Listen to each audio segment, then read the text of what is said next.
ഇന്നലെ ഒരാൾ എൻ്റെ അടുത്ത് പറഞ്ഞൊരു കാര്യമുണ്ട്. എന്താ പറഞ്ഞതെന്നറിയോ?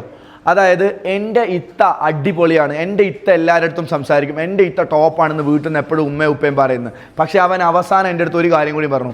ഇന്നലെ വരെ എൻ്റെ വീട്ടുകാർ എന്നെക്കുറിച്ച് പറഞ്ഞതായിരിക്കില്ല, നാളെ എന്നെക്കുറിച്ച് എൻ്റെ വീട്ടുകാർ പറയാം. ഞാൻ ആരാണെന്ന്, എൻ്റെ പൊട്ടൻഷ്യൽ എന്താണെന്ന്, എൻ്റെ കഴിവ് എന്താണെന്ന് ഞാൻ തെളിയിച്ച് കൊടുക്കും എന്ന് പറഞ്ഞു. That is the competition spirit. നമ്മളെ വീട്ടിൽ ഒരാൾ നമ്മളെ കളിയാക്കുമ്പോൾ, നിന്നെക്കൊണ്ട് ഒന്നിനും പറ്റൂല എന്ന് പറയുമ്പോൾ, നീയൊക്കെ എന്നും ഇങ്ങനെയാണല്ലോ എന്ന് പറയുമ്പോൾ, നിനക്കൊന്നും സംസാരിക്കാനേ കഴിയില്ല എന്ന് പറയുമ്പോൾ, നമ്മുടെ മാമൻ നമ്മളെ കളിയാക്കുമ്പോൾ, ഉമ്മൻ്റെ വീട്ടുകാർ നമ്മളെ നോക്കാതിരിക്കുമ്പോൾ, ചുറ്റുവട്ടക്കാർ നമ്മളൊന്നും അല്ല എന്ന് പറയുമ്പോൾ, അവരുടെ മുന്നിൽ നിങ്ങളൊരു വെന്യൂവിൽ വന്നിട്ട് നാളെ അമീന ക്രിയയുടെ സ്റ്റേജിൽ പോയിട്ട് സംസാരിച്ചിട്ട് ആ സ്പീച്ച് ഒരു 10 ആൾ കണ്ടാൽ വീട്ടുകാർ വിളിക്കും, മോളെ നിൻ്റെ സ്പീച്ച് നന്നായിട്ടുണ്ട് കേട്ടോ, മാമൻ പഠിപ്പിച്ച് തന്നുകൊണ്ടായിരിക്കില്ലേ നീ നന്നായി പറഞ്ഞതെന്ന് പറയണം. നിങ്ങളെ ഒറ്റപ്പെടുത്തുന്നവർ നിങ്ങളുടെ കഴിവ് കണ്ട് നിങ്ങളുടെ അടുത്തേക്ക് വരണം, നിങ്ങളുടെ കോൺഫിഡൻസ് കണ്ട ആളുകൾ നിങ്ങളുടെ അടുത്തേക്ക് വരണം, നിങ്ങളെ കേൾക്കാൻ ആളുകൾ ഇങ്ങനെ വന്ന് നിൽക്കണം, നിങ്ങളെ ഒന്ന് തൊടാൻ ആളുകൾ കൊതിക്കണം, നിങ്ങളുടെ വാക്കിൻ്റെ പവറിൽ ആൾക്കാർ നിങ്ങളുടെ അടുത്ത് വരണം. അതിനൊരു കാര്യം, ബോയ്സ് ആൻഡ് ഗേൾസ്, ഞാൻ നിങ്ങളോട് ചെറിയ കുട്ടികളോട് സംസാരിക്കുന്ന പോലെയല്ല സംസാരിക്കുന്നത്. അനാമികയാണെങ്കിലും ഇവിടെ നിൽക്കുന്ന അമനാണെങ്കിലും ഞാൻ സംസാരിക്കുന്നത് നിങ്ങളൊരു ഇൻഡിവിജ്വൽ, ഒരു പേഴ്സണാലിറ്റി ആയിട്ടാണ്. നിങ്ങളുടെ പാരൻസിനേക്കാൾ അറിവുണ്ട് നിങ്ങൾക്ക്, നോളേജ് ഉണ്ട് നിങ്ങൾക്ക്. നാളെ സ്കൂളിൽ പോകുമ്പോൾ, പാരൻസ് മീറ്റിങ്ങിന് പോകുമ്പോൾ, എവിടെ പോകുമ്പോഴും അടിപൊളിയായിട്ട് സംസാരിച്ചിട്ട് മനസ്സിലെ ആശയം ഫയറായിട്ട് പറയാൻ പറ്റുന്ന സ്റ്റുഡൻസ് ആയിട്ട് നിങ്ങൾക്ക് മാറാൻ പറ്റണം. അപ്പം ഉണ്ടല്ലോ ടീച്ചേഴ്സ് നിങ്ങളുടെ അടുത്ത് വരും, മോളെ ഒരു ഫീഡ്ബാക്ക് പറയോ. അപ്പോൾ നിങ്ങളുടെ ഫ്രണ്ട്സ് നിങ്ങളുടെ അടുത്ത് വരും, നീ ഒന്ന് എനിക്ക് വേണ്ടി സംസാരിക്കോ പ്ലീസ്. അവർ നിങ്ങളോട് ചോദിക്കും, നീ ഒന്ന് ലീഡർ ആവോ. അപ്പം നിന്നെ വിളിച്ചിട്ട് പറയും, 1000 ആൾക്കാരുണ്ട്, ഒരു ട്രെയിനിങ് കൊടുക്കാൻ പറ്റുമോ. അപ്പോൾ ഫറാനെ വിളിച്ചിട്ട് പറയും, you want to become a lawyer, അല്ലെങ്കിൽ നിനക്ക് എന്താണോ ആവേണ്ട ആ ക്യാമ്പസിൽ നിന്റെ അടയാളപ്പെടുത്തലുണ്ടാവും. ഹൃദയ ആ ക്യാമ്പസിൽ കയറി ചെല്ലുമ്പോൾ ഹായ് ഫ്രണ്ട്സ് എന്ന് ഹൃദയ പറയുമ്പോൾ 1000 കുട്ടികൾ നോക്കും വാട്ട് ഇസ് ഹൃദയ ആൻഡ് ഹൂ ഇസ് ഹൃദയ എന്നത്. നിങ്ങൾക്ക് അടയാളപ്പെടുത്താൻ പറ്റുന്ന ഏറ്റവും വലിയ സ്കില്ലാണിത്. ഞാൻ എൻ്റെ ലൈഫാണ് പറയുന്നത്. എൻ്റെ വീട്ടിലേക്ക് അതിഥികൾ പോലും വരില്ലായിരുന്നു. എൻ്റെ വീട്ടിൽ ഞാൻ സത്യസന്ധമായിട്ട് എൻ്റെ മനസ്സാണ് പറയുന്നത്, ഞങ്ങളുടെ വീട്ടിൽ ഭക്ഷണം, അതായത് നല്ല ഭക്ഷണം കഴിക്കാൻ എനിക്ക് കൊതിയായ ബാല്യകാലമുണ്ട്. ബിരിയാണി കഴിക്കാൻ, അടുത്ത വീട്ടിലൊക്കെ ബിരിയാണിയുടെ മണം വരുമ്പോൾ അതൊന്ന് കിട്ടിയിരുന്നെങ്കിൽ എന്ന് ആഗ്രഹിച്ചിട്ടുണ്ട് ഞാൻ. പക്ഷെ കിട്ടൂലായിരുന്നു. എൻ്റെ ലൈഫിൽ എന്താ പറയുക, ഇറച്ചി അത് കിട്ടണമെന്ന് ഞാൻ ആഗ്രഹിച്ചിട്ടുണ്ട്. പെരുന്നാൾക്കൊക്കെ എനിക്കത് കിട്ടിയിട്ടുണ്ടായിരുന്നില്ല. പല ആൾക്കാരും അതാ ചെക്കന്മാർ പാവപ്പെട്ടവരാണ്, അവരെ കൊണ്ട് ഒന്നിനും കഴിയില്ല എന്ന് പറഞ്ഞിട്ട് ഞങ്ങളെ ആട്ടി വിട്ടിട്ടുണ്ട്, അല്ലെങ്കിൽ മൈൻഡ് ചെയ്യാതിരുന്നിട്ടുണ്ട്. അന്ന് ഞാൻ എൻ്റെ ലൈഫിൽ തീരുമാനിച്ച ഒരു കാര്യമുണ്ട്, ഇവരൊക്കെ എൻ്റെ അടുത്തേക്ക് വരുന്ന ഒരു സ്കില്ല് ഞാൻ വളർത്തിയെടുക്കുമെന്ന് ഞാൻ തീരുമാനിച്ചിട്ടുണ്ടായിരുന്നു. എൻ്റെ വീട്ടിലെ എൻ്റെ ഉമ്മയടക്കം, എൻ്റെ വീട്ടിലെ ആൾക്കാരടക്കം അടുക്കളയുടെ പുറകിൽ പോയിട്ട് 27 രാവിലെ 5-ൻ്റെയും 10-ൻ്റെയും രൂപ ചില്ലറ പൈസ എൻ്റെ ഉമ്മ പോയിട്ടില്ല, പക്ഷെ ഞങ്ങൾ പോയിട്ട് കാത്തു നിന്നത് എനിക്കിപ്പോൾ ഓർമ്മയുണ്ട്. പക്ഷേ ഇന്ന് ഞാൻ അവരുടെ വീട്ടിലേക്ക് കയറി ചെല്ലുമ്പോൾ എൻ്റെ വണ്ടീൻ്റെ ബോർഡ് കേരള ഹൈക്കോർട്ടിൻ്റെ ലോയർ എന്നാണ്. ഞാൻ ഇന്ന് ഏതാണ്ട് 10 ലക്ഷം ആൾക്കാരോട് സംസാരിച്ചിട്ടാണ് നിൽക്കുന്നത്. 1 മണിക്കൂർ ഞാൻ സംസാരിക്കുമ്പോൾ 15,000 മുതൽ 25,000 രൂപ വരെ എൻ്റെ അക്കൗണ്ടിലേക്ക് പേയ്മെൻറ്റ് വാങ്ങിയിട്ടാണ് നിൽക്കുന്നത്. ഞാൻ ഇന്ന് കയറി ചെല്ലുമ്പോൾ അവരെന്നെ അടുക്കളയിലേക്ക് ക്ഷണിക്കാറില്ല, അവരെന്നോട് ആരാന്ന് ചോദിക്കാറില്ല, ഇപ്പം ഇല്ല അടുത്ത ദിവസം വാ എന്ന് പറയാറില്ല. വാതിൽ തുറന്ന് വന്ന് സിറ്റ് ഔട്ടിൽ നിന്ന് നേരെ ഓഫീസ് റൂമിൽ ഏറ്റവും നല്ല ചെയറിലിരുത്തിട്ട് വക്കീൽ പറ എന്നോട് പറയാറുണ്ട്. ആ പവറിലേക്ക് ഞാൻ മാറിയത്, 0 ഞാൻ ഹീറോ ആയത്.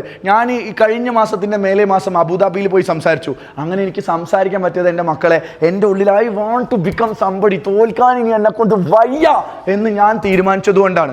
എനിക്കിനി തോറ്റിട്ട് ജീവിക്കണ്ട എന്ന് ഞാൻ തീരുമാനിച്ചുകൊണ്ടാണ്. ദാരിദ്ര്യം അനുഭവിക്കണ്ട എന്ന് തീരുമാനിച്ചുകൊണ്ടാണ്. സോ നിങ്ങൾക്ക് അടയാളപ്പെടുത്താം, നിങ്ങളുടെ അച്ഛൻ്റെ അഭിമാനമായി, നിങ്ങളുടെ അമ്മയുടെ അഭിമാനമായി, നിങ്ങളുടെ പ്രിയപ്പെട്ട ഉമ്മ നിങ്ങൾ ഏറ്റവും മനോഹരമായി ഒരു സ്റ്റേജിൽ സംസാരിച്ചു കഴിഞ്ഞാൽ നിങ്ങളുടെ ഉമ്മ അങ്ങനെ വിളിച്ചിട്ട് പറയും, ദിസ് ഇസ് മൈ പ്രൗഡ് എന്ന് പറഞ്ഞ് നിങ്ങളെ ചേർത്ത് പിടിക്കും. നിങ്ങളുടെ വാപ്പ നിങ്ങളുടെ നെറ്റിയിൽ ഉമ്മ വരും. നിങ്ങളുടെ അച്ഛൻ അഭിമാനത്തോടു കൂടി അതെൻ്റെ മോളാണ്, അതെൻ്റെ മോനാണെന്ന് പറയും. എൻ്റെ ഫാദറിൻ്റെ സ്റ്റാറ്റസിൽ ഏറ്റവും കൂടുതൽ വരുന്ന വീഡിയോസും ഫോട്ടോസും എൻ്റെയാണ്. ആ ലെവലിലേക്ക് എനിക്ക് മാറാൻ പറ്റുന്നത് I really thank to God. പക്ഷെ ഒറ്റ കാര്യം ഉണ്ടായിരുന്നു, തോൽക്കൂലെന്ന് ഞാൻ തീരുമാനിച്ചു, വഷളാവൂലെന്ന് ഞാൻ തീരുമാനിച്ചു. ആൾക്കാരുടെ മുന്നിൽ എത്ര പ്ലിങ് ആയാലും I want to become somebody, I want to become somebody, I want to show myself എന്ന് ഞാൻ കാണിച്ചു. അപ്പം ഞാൻ ഒരിക്കൽ കൂടി പറയാണ്, ബിൽ ഗേറ്റ്സ് പറഞ്ഞൊരു കാര്യമുണ്ട്, നിങ്ങൾ ആരായിരുന്നു എന്നുള്ളത് ഒരിക്കലും ലോകം അന്വേഷിക്കില്ല, നിങ്ങൾ എവിടെ ജനിച്ചു എന്ന് ആരും അന്വേഷിക്കില്ല. നിങ്ങൾ കുപ്പത്തൊട്ടിയിൽ ജനിച്ചാലും കുപ്പത്തൊട്ടിയിലെ മാണിക്കായിട്ട് മാറണം. ഇപ്പം നമ്മൾ വേടൻ വേടൻ വേടൻ എന്ന് പറഞ്ഞ് ആഘോഷിക്കുന്നുണ്ടല്ലോ. വേടൻ്റെ ഒരു സൈഡിനെ നിങ്ങൾ മാറ്റിവെക്ക്. എന്തായിരുന്നു വേടൻ?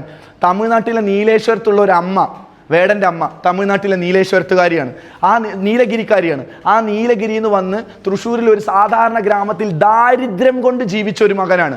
ആ മകൻ വിചാരിച്ചു, എനിക്ക് എൻ്റെ അമ്മക്ക്, എൻ്റെ നാട്ടുകാർക്ക്, എൻ്റെ വിശ്വാസി, എൻ്റെ കൂടെ നിൽക്കുന്ന ആളുകൾക്ക്, എൻ്റെ കമ്മ്യൂണിറ്റിക്ക് വേണ്ടി എനിക്ക് സംസാരിക്കണം.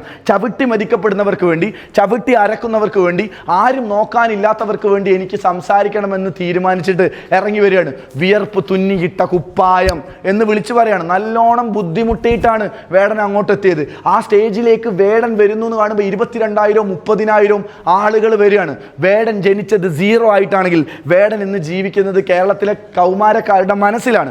സോ നിങ്ങൾ എവിടെ ജനിച്ചു, നിങ്ങൾ ഏത് സ്കൂളിൽ പഠിച്ചു, നിങ്ങളുടെ ഫ്രണ്ട് ആരാണ്, നിങ്ങളുടെ വാപ്പയുടെ പേരെന്താണ്, നിങ്ങളുടെ തറവാട് ഏതാണ്, നിങ്ങളുടെ വീട്ടിൽ എത്ര കാറുണ്ട്, നിങ്ങളുടെ വീട്ടിൽ എത്ര വണ്ടിയുണ്ട്, നിങ്ങൾ ഏത് ഡ്രസ്സ് ഇടുന്നു, നിങ്ങൾ ഏത് ബ്രാൻഡ് ഇടുന്നു, അതിനേക്കാളൊക്കെ ഇമ്പോർട്ടൻ്റ് ആണ് നിങ്ങളുടെ കമ്മ്യൂണിക്കേഷൻ, യുവർ പെർഫോമൻസ്. നിങ്ങളുടെ പെർഫോമൻസും നിങ്ങളുടെ കമ്മ്യൂണിക്കേഷനും നന്നാക്കിയോ, ഞാൻ നിങ്ങളോട് പറയുന്നു 10 വർഷത്തിനുള്ളിൽ ഒരു ദിവസത്തിൽ ഒരു പുസ്തകത്തിൻ്റെ ഒരു 5 പേജ് വായിച്ച്, അല്ലെങ്കിൽ ഒരു 10 പേജ് വായിച്ച പോയിന്റ്സ് എഴുതി വെച്ച് നിങ്ങൾ ആത്മാർത്ഥമായിട്ട് ഇപ്പം നിങ്ങൾ വർക്കൗട്ട് ചെയ്യുകയാണെങ്കിൽ 10 വർഷം കഴിഞ്ഞാൽ you will become a celebrity. You will live in to the hearts. ആൾക്കാർ നിങ്ങളൊക്കെ വേണ്ടി കാത്തു നിൽക്കും, നിങ്ങളുടെ ഡേറ്റിന് വേണ്ടി കാത്തു നിൽക്കും. നിങ്ങൾ വരുമ്പോൾ ഭയങ്കര സുഖമാണ്. നമ്മളൊരു സ്പീക്കറൊക്കെ ആയിട്ട് വരുമ്പോൾ ഞാനൊക്കെ അത് ശരിക്കും എൻജോയ് ചെയ്യാറുണ്ട്. ഞാൻ നിങ്ങളോട് പറഞ്ഞില്ലേ, ഒരു വിലയില്ലാതെ ഇങ്ങനെ നടത്തുന്ന നമ്മളിങ്ങനെ ഇറങ്ങുമ്പോൾ തന്നെ ആൾക്കാർ വന്ന് കൈയൊക്കെ തരുമ്പോണ്ടല്ലോ, അതിനൊരു സുഖം വേറെയാണ്. കാരണം നമ്മളൊന്നും അല്ല എന്ന് പറഞ്ഞവരിടയിൽ അത് നിങ്ങൾക്ക് അനുഭവിക്കാൻ പറ്റും. ആ ഫയർ എനിക്കറിയാം. അവിടെ നിൽക്കുന്ന കുറേ ബോയ്സിന് നല്ല ആഗ്രഹമുണ്ട്, they want to become somebody എന്ന്. പക്ഷേ ഇപ്പോഴും എന്തോ ഒരു സാധനം അവരെ പിടിച്ചു നിർത്തുന്നുണ്ട്. എന്തോ ഒരു സാധനം ആഗ്രഹമില്ല ത്തിൻ്റെ പേരിലല്ല ആരും ഇവിടെ നിൽക്കുന്നത്. പക്ഷെ എന്നിട്ടും ട്രൈ ചെയ്യാനൊരു മടി, ട്രൈ ചെയ്താൽ തോറ്റു പോകുമെന്നൊരു പേടി, ഞാൻ പറയുന്നത് തെറ്റിപ്പോകുമെന്നൊരു പേടി. അങ്ങനെ നിങ്ങൾ ചിന്തിച്ച് നിൽക്കരുത്. തെറ്റണം, വഷളാവണം, പ്ലിങ്ങണം. നിങ്ങൾക്കറിയോ തൻ്റെ ശബ്ദം ഒന്നിനും പറ്റൂല എന്ന് പറഞ്ഞിട്ട് ആകാശവാണിയിൽ ഇൻ്റർവ്യൂവിന് പോയിട്ട് you are out, get out from here എന്ന് പറഞ്ഞിട്ട് അവിടുന്ന് ഇറങ്ങിപ്പോയിട്ട് മുംബൈയിലെ റെയിൽവേ സ്റ്റേഷനിൽ ഒരു വലിയ പലക പോലെയുള്ള ഒരു സീറ്റിൽ കടന്നുറങ്ങി കരഞ്ഞിട്ട് അവിടുന്ന് വെള്ളം കുടിച്ചിട്ട് ഇറങ്ങിപ്പോയ ഒരു മകൻ അല്ലെങ്കിൽ ഒരു മനുഷ്യൻ. അയാൾ ഇന്ന് ബോളിവുഡിൻ്റെ രാജാവാണ്. അയാളുടെ പേര് അമിതാഭ് ബച്ചൻ എന്നാണ്. അയാൾ 0 എന്ന് വന്ന ആളാണ്. വെയിലത്ത് തിരുവനന്തപുരത്തെ സ്കൂൾ ഗ്രൗണ്ടുകളിൽ കളിച്ച് നിറം നോക്കാതെ വരുന്ന എല്ലാ പന്തും കളിച്ച് കഷ്ടപ്പെട്ട് ആ പയ്യൻ ഇന്ന് ഇന്ത്യയുടെ മികച്ച പ്ലെയർ ആയിട്ടുള്ള ഒരാളായി സഞ്ജു സാംസൺ ആയിട്ട് മാറിയിട്ടുണ്ട്. ആരൊക്കെ അച്ചീവ് ചെയ്തിട്ടുണ്ടോ അവരുടെയൊക്കെ പിന്നിൽ പ്രശ്നങ്ങളുണ്ട്.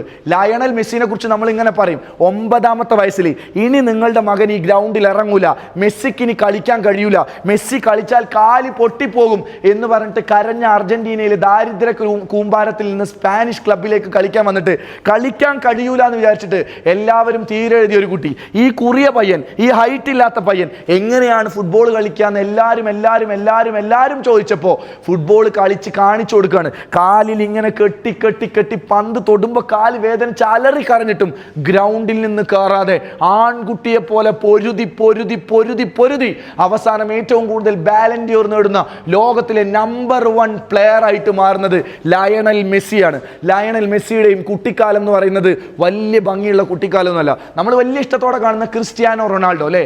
ആരാ ക്രിസ്ത്യാനോ റൊണാൾഡോ? ക്രിസ്ത്യാനോ റൊണാൾഡോൻ്റെ അമ്മ തൂപ്പുകാരിയായിരുന്നു. അമ്മ ആ തൂപ്പുകാരിയായി ജീവിക്കുമ്പോൾ ദാരിദ്ര്യത്തിൽ ജനിച്ച ക്രിസ്ത്യാനോ റൊണാൾഡോ ഒരിക്കലും പഠിക്കാൻ മോശമായതിൻ്റെ പേരിൽ സ്കൂളിൽ നിന്ന് ടീച്ചർ ഇറക്കി വിട്ടു. ഈ പയ്യൻ ഇനി സ്കൂളിൽ പഠിപ്പിക്കില്ല എന്ന് തീരുമാനിച്ചു. കരയുന്ന അമ്മയുടെ കണ്ണു പിടിച്ച്, കരയുന്ന അമ്മയുടെ കൈ പിടിച്ച് ഇറങ്ങി വരുന്ന സമയത്ത് സ്കൂളിലേക്ക് നോക്കിയിട്ട് ക്രിസ്ത്യാനോ റൊണാൾഡോ പറഞ്ഞു, ഒരു നാളിൽ എൻ്റെ പേരിൽ ഈ നാട് അറിയപ്പെടുമെന്ന് പറഞ്ഞു. ദാരിദ്ര്യത്തിൽ 0-ൽ ഒരു ഭക്ഷണം പോലും നന്നായി കഴിക്കാനില്ലാത്ത ക്രിസ്ത്യാനോ റൊണാൾഡോ ഫുട്ബോൾ ഏതൊക്കെയോ ഫുട്ബോൾ കയ്യിൽ പിടിച്ചു.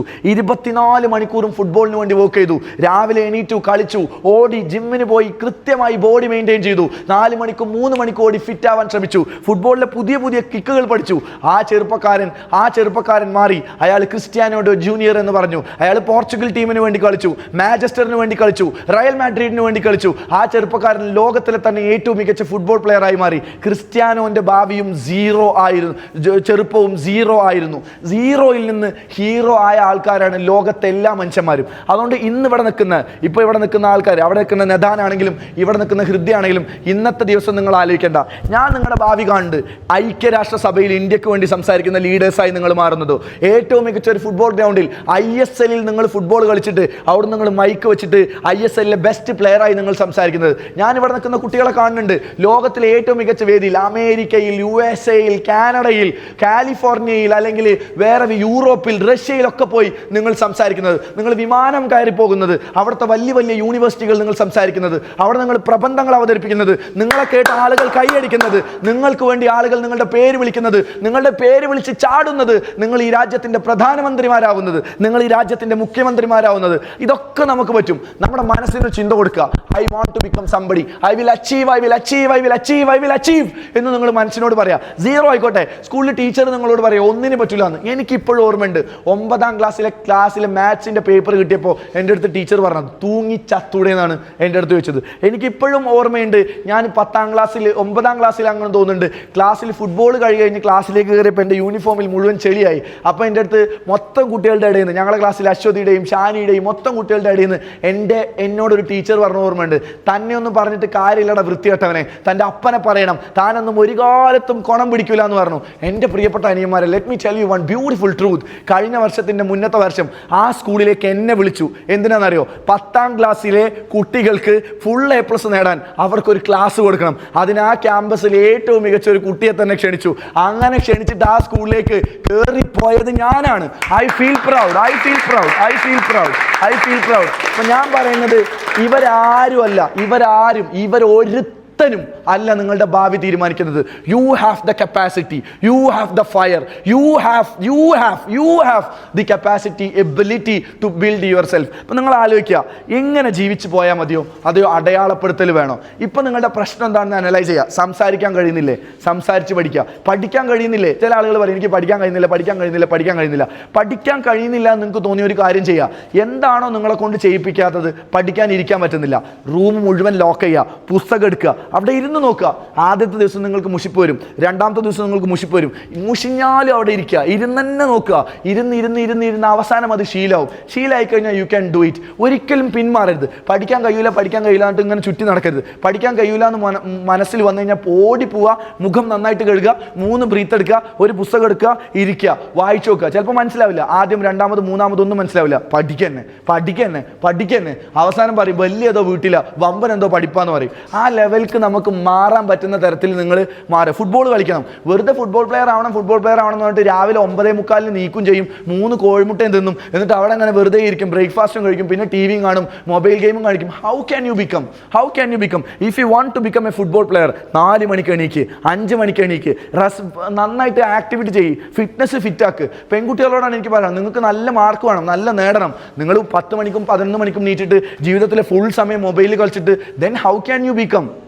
എങ്ങനെയാണ് ആവാൻ പറ്റുന്നത്? നിങ്ങളുടെ സമയത്ത് നിങ്ങൾ ഷേപ്പ് ചെയ്യും. ഞാൻ നിങ്ങളോട് പറയുന്നു, എനിക്ക് നിങ്ങളുടെ നല്ല പ്രതീക്ഷയുണ്ട്. ഇവിടെയുള്ള ഓരോ കുട്ടികളിലും, ഇവിടുത്തെ ഏറ്റവും പ്രായം കുറഞ്ഞ ഫൈഹയിലും ഷെസാനിലും എനിക്ക് പ്രതീക്ഷയുണ്ട്. ഇവിടെ ഏറ്റവും മൂത്ത് നിൽക്കുന്ന അല്ലെങ്കിൽ ഏറ്റവും വലിയ കുട്ടികളായിട്ട് ഞാൻ പരിഗണിക്കുന്ന ഹാമിദിൽ എനിക്ക് പ്രതീക്ഷയുണ്ട്, ഷാദീനിൽ എനിക്ക് പ്രതീക്ഷയുണ്ട്, സ്വാലിഹിലും ജലാലിലും റഫാനിലും അമനിലും എനിക്ക് പ്രതീക്ഷയുണ്ട്. ഇവിടെ നിൽക്കുന്ന ഹൃദയിലും ഈ മോളിലും എല്ലാവർക്കും എനിക്ക് പ്രതീക്ഷയുണ്ട്. ഫാത്തിമയിലും എല്ലാവരിലും എനിക്ക് പ്രതീക്ഷയുണ്ട്. ഷെസയിൽ എനിക്ക് പ്രതീക്ഷയുണ്ട്. ഷെസ്വയിലും മുസ്ലിഹയിലും ഒക്കെ എനിക്ക് പ്രതീക്ഷയുണ്ട്. ബിക്കോസ് ഞാൻ നിങ്ങളെ അനാലിസിസ് ചെയ്തു. നിങ്ങളുടെ പേഴ്സണാലിറ്റി എങ്ങനെയാണ് നോക്കി, നിങ്ങൾ എങ്ങനെ സംസാരിക്കുന്നത് നോക്കി. നിഷ്വയിൽ എനിക്ക് പ്രതീക്ഷയുണ്ട്, അനാമികയിൽ എനിക്ക് പ്രതീക്ഷയുണ്ട്. അപ്പോൾ ആ പ്രതീക്ഷ നിങ്ങൾ കാത്തു സൂക്ഷിക്കണം. ഇന്ന് നിങ്ങൾ വീട്ടിൽ പോകുമ്പോൾ ഇന്നലെയുള്ള നിങ്ങളാവരുത്. നിങ്ങളുടെ ലൈഫിന് നിങ്ങൾ പ്ലാൻ ചെയ്യുക. എപ്പോൾ എണീക്കണം, എന്ത് ചെയ്യണം, പ്ലാൻ ചെയ്യണം. ഇനി എനിക്ക്